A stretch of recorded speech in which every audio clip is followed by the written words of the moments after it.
What's up, everyone? It's your boy Matt Diazbo coming at you with a review of 2024. Yeah, this review is talking about my least favorite albums of the year. And even though these people, made some bad albums, they still put in a lot of hard work, and I want to give recognition to that, even if I didn't like some of these albums. So I guess good job to making art that didn't resonate with me, but with others, maybe. So let's talk about these albums. We have here Deicide with their album Banished by Sin. And I think, this is a prime example of a band that's been around for a long time. They're pioneers of a genre they started, but this album just feels like, a retread of old, like, tropes and cliches from that the band made 30 years ago. And it just feels really, really just redundant. Everything on here just seems very repetitive, and nothing about it really stands out compared to their older material. Like, this just sounds like a horrible, I won't say a copy, but just like the album cover is AI generated. It just feels like, an AI machine making Deicide music, and it was just very, very disappointing to listen to. Next, we have Katy Perry with her album 143. And I hate to be another reviewer ripping this album to shreds, because a lot of people did not like this album because it felt like it was like just very subpar for her brand, and overall, like, it just, the lyric content and the overall sound of the music here just felt either really in poor taste and just dated. And I don't want to agree with that, but I do see some, overlap of where, like, her content on this album just doesn't seem that great. It feels like she's trying to replicate her big hits from the old days, and it's just not hitting that well. And so it just comes off as a very bad album overall. Vexinghex with their album Solve et Colega. It's Latin. I'm really bad at that. But this album was really hard to get through because it had like an old, like, ghoulish sound to it, but it overall just felt really cheesy and silly, and it was really hard to take it serious with the overall music being made here and the vocal performances here. He sounds like he's not very good at singing, and it was just a very, very boring experience to listen to. And yeah, I didn't get much out of it. We have here Falling in Reverse with their album Popular Monster. And I gotta say, this album probably wouldn't have been so bad to me if it just came out as a solo project for Ronnie Radke here. I know a lot of people got a lot of problems with him. He's got a lot of beef with a lot of people. I was trying to be very focused and just focused on the music and not bringing the personalities into this. But I gotta say, like, it just feels like a solo project from him, because, like, he's rapping over a lot of beats half the time, and the band doesn't really feel present throughout most of the album. And a lot of the album had already been released, and so you already got most of what the album was. And it was just, yeah, it just felt very off because it didn't feel like a band effort. And it was just, if it was called just his solo album, I think it would have been a little bit better. But also, the rapping on here is not the best, and his screams and, like, clean vocals sound way better when he sounds way better doing that than rapping. We have here Camilla Cabella with her album CXOXO. And I gotta say, this album was just really disjointed and janky and just felt very poorly made. And, just like she wanted to reinvent herself, I feel like, and it just feels like it was poorly executed and just sounds really, like, subpar from what she's made before in the past.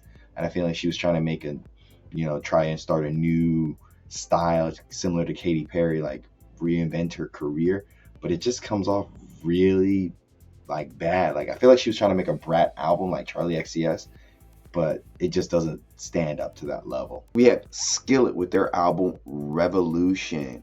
Overall, a very bland rock album that doesn't really invoke too much feeling in you, and it just seems better as, like, background music than actually paying attention to it. There are a few hooks on the album, but the overall, the male vocalist in the band, his husky, tattered, and torn vocals really drag the album down, while a lot of the instrumentation on the album. They have some moments of sounding like okay, and like I said, a few hooks, but overall, it doesn't feel like a very memorable experience. It kind of goes out one ear and out the other. Next, we have 6 Feet Under with their album Killing for Revenge.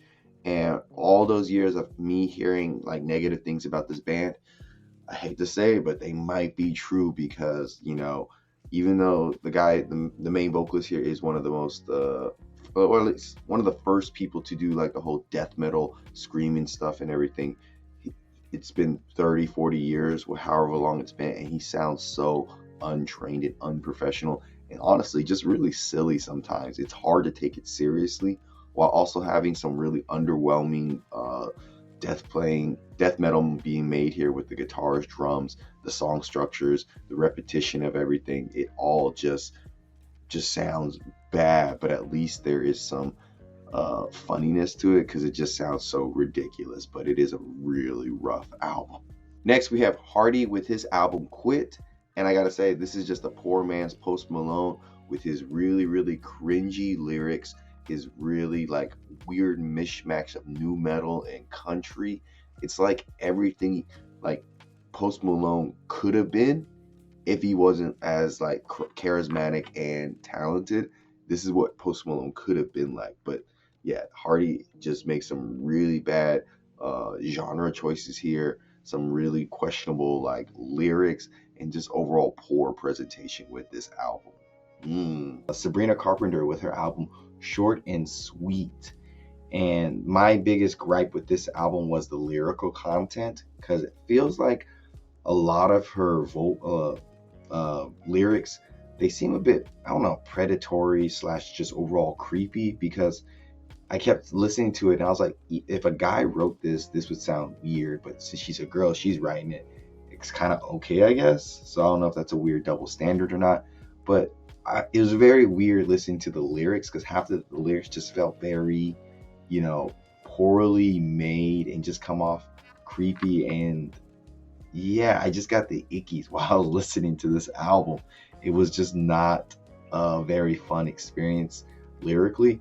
On the side of production and the songs, besides Espresso, most of the songs seem kind of like okay to kind of forgettable. So some weak production, I feel like, really creepy lyrics, just did not really sit well with me. And so I gotta say, this is probably the worst album for 2024 for me, and I feel like that might be a really big hot take. I think a lot of people like this album, but probably like the only one who doesn't really like it. Finally, we have here Trapt with their album The Fall.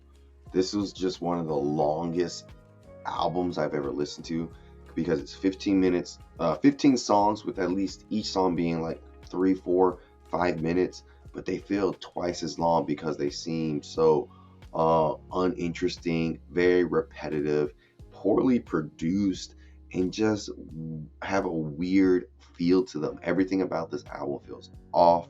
It just feels like the vocal performances are very like underwhelming. The band feels like they're half there and don't really want to be there sometimes, or when they do have energy, it still feels like a mismatch.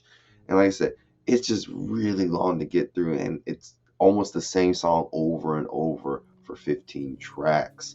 So this was a really tough album to get through, and I don't know if I would want to ever listen to it again. So this has got to be the worst album of 2024. So that is my list of the worst albums of the year. Thank you for coming on by. I'm Matt from Diazable. Check out my other content. I appreciate y'all. And like always, I will see you in the pit. I've been thinking good things about you.